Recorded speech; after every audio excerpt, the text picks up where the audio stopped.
ఓం నమ శివాయ. అందరికీ నమస్కారం అండి. ముందుగా అందరికీ మహాశివరాత్రి శుభాకాంక్షలు.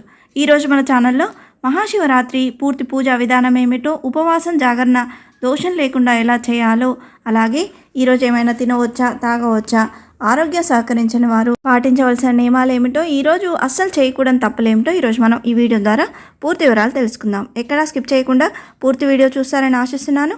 అంతకంటే ముందుగా ఇంతవరకు నా ఛానల్ సబ్స్క్రైబ్ చేసుకున్న వాళ్ళు ఉంటే సబ్స్క్రైబ్ బటన్ని ప్రెస్ చేసి పక్కనే ఉన్న బెల్ ఐకాన్ని ప్రెస్ చేసి ఆల్ అనే ఆప్షన్ ప్రెస్ చేశారంటే నేను పెట్టే ప్రతి వీడియో మీరు నోటిఫికేషన్ ద్వారా మొదటగా చూసేయవచ్చు. ముందుగా వీడియోలోకి వెళ్ళిపోదాం. మహాశివరాత్రి రోజు ప్రధానంగా చేసేవి ఉపవాసం, జాగరణ, అభిషేకం. ఈ రోజున శివుని భక్తులు ఉదయం నుంచి ఉపవాసం ఉండి రాత్రంతా జాగారం చేస్తారు. ఉపవాసం అంటే చాలామంది భావించేది ఏంటంటే ఏమీ తినకుండా ఉండడం అనుకుంటాం. కానీ అసలు ఉపవాసం అంటే అంటే సమీపం అని, వాసం అంటే ఉండుట అని. మొత్తానికి ఉపవాసం అంటే దేవునికి సమీపంలో ఉండడం అని అర్థం. శివరాత్రి రోజు ఉపవాసం చేస్తే శివునికి దగ్గరగా ఉండాలని అర్థం. 5 జ్ఞానేంద్రియాలను దేవుడిపై నిమగ్నం చేస్తూ ఈ ఉపవాసం చేయాలట. అప్పుడే దానికి పరమార్థం ఉంటుందని చెప్తున్నారు. ఉపవాసం అంటే మరో నియమంగా ఏమీ తినకూడదని చెప్తారు. అంటే నోటి ద్వారా ఏమీ తీసుకోకుండా, కడుపులోకి ఏ పదార్థం చేర్చకుండా ఉండాలని కొందరు చెప్తారు. అయితే ఉపవాసం గురించి ఎప్పుడూ అలా చెప్పకూడదట. అది అనాశనం అవుతుందట. ఎందుకంటే ఇంద్రియములకు, కడుపునకు మంచి సంబంధం ఉంటుంది. పూర్తిగా తినడం వల్ల ఇవి మన ఆధీనంలో ఉండవు. కాబట్టి రోజు తిన్నట్లు తినకుండా సాత్విక ఆహారాన్ని తీసుకోవచ్చని పెద్దలు చెప్తున్నారు. ఆహారం అనేది శరీరాన్ని నిలపగలిగేదిగా ఉండాలి.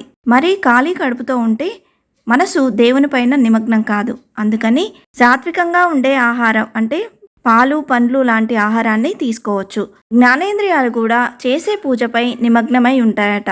ఇంద్రియాలు సహకరించడానికి, శరీరం నీరసపడిపోకుండా ఉండేందుకు సాత్వికమైన ఆహారాన్ని అతి తక్కువ మోతాదులో తీసుకుంటూ ఉపవాసం చేయవచ్చని చాగంటి గారు తెలిపారు.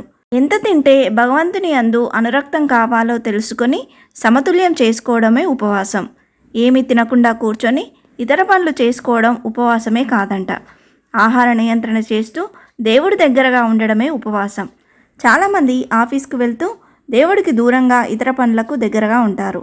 అలాగే జాగారం కూడా దేవుడికి సంబంధించిన పనుల్లో, పూజల్లో నిమగ్నమై ఉండాలి. కానీ ఇతర పనుల్లో బిజీగా ఉంటూ పడుకోకుండా ఉండడం అసలు జాగరణే కాదట. అందుకే జన్మానికి ఒక శివరాత్రి అనేది. మధుమేహం ఉన్నవారు సాత్వికమైన పదార్థం తీసుకుంటే అది భంగమైనట్లు కాదంట. పండ్లు, పాలు తీసుకోవచ్చు కదా అనేసి విపరీతమైన పండ్లు, పాలు తీసుకోవడం కూడా మంచిది కాదట. శరీరాన్ని నిలబెట్టుకోవడానికి ఓ పండు కానీ, పాలు కానీ తీసుకోవడాన్ని ఉపవాసం భంగంలోకి రాదని పెద్దలు చెప్తున్నారు. ఆరోగ్యమే మహాభాగ్యం అంటారు. శివుడు కూడా తన భక్తుల ఆరోగ్యంగా ఉండాలని భావిస్తాడు. కాబట్టి చిన్న చిన్న రోగాలతో బాధపడే వాళ్ళు తప్పనిసరి పరిస్థితుల్లో అల్పాహారం తీసుకోవడం తప్పదు. అల్పాహారం అంటే కేవలం పండ్లు మాత్రమే తీసుకోవాలి. ఈ కాలంలో దొరికే అనాస, ద్రాక్ష, జామ వంటి పళ్ళను తీసుకోవచ్చని చెప్తున్నారు. వీటితో పాటు నీరసం తగ్గించేందుకు పల్చని మజ్జిగ, చెరుకు రసం, కొబ్బరి నీళ్ళను కూడా తీసుకోవచ్చు. శివరాత్రి రోజు ఉపవాస జాగరణ నియమాలేమిటో, చేయకూడని తప్పులేమిటో ఇప్పుడు తెలుసుకుందాం. ఉపవాసం ఉండే ముందు రోజు, ఉపవాసం మరుసటి రోజు మాంసాహారం, గుడ్డు మొదలైనవి తినకూడదు. మద్యపానం చేయకూడదు. ఎలాగో ఉపవాసం చేస్తున్నాం కదా, ఉదయం లేస్తే ఆకలి తట్టుకోవడం కష్టమని ఆలస్యంగా లేస్తారు కొందరు. అలా చేయకూడదు.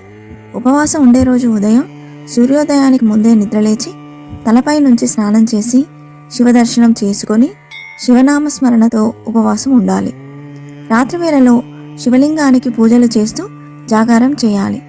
పూజా విధానం, మంత్రాలు తెలియకపోయినప్పటికీ ఉపవాసం, జాగరణ, బిల్వార్చన, అభిషేకం లాంటి వాటిలో పాల్గొంటే చాలు శివానుగ్రహం లభిస్తుందని వేద పండితులు చెప్తున్నారు.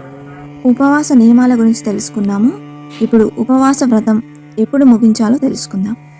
శివరాత్రి మర్నాడు ఉదయం శివాలయాన్ని సందర్శించి ప్రసాదం తీసుకొని ఇంటికి వచ్చి భోజనం చేసి ఉపవాస వ్రతం ముగించాలి.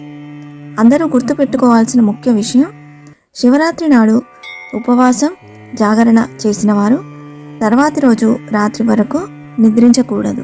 అప్పుడే సంపూర్ణ ఫలం దక్కుతుందని పెద్దలు చెప్తారు.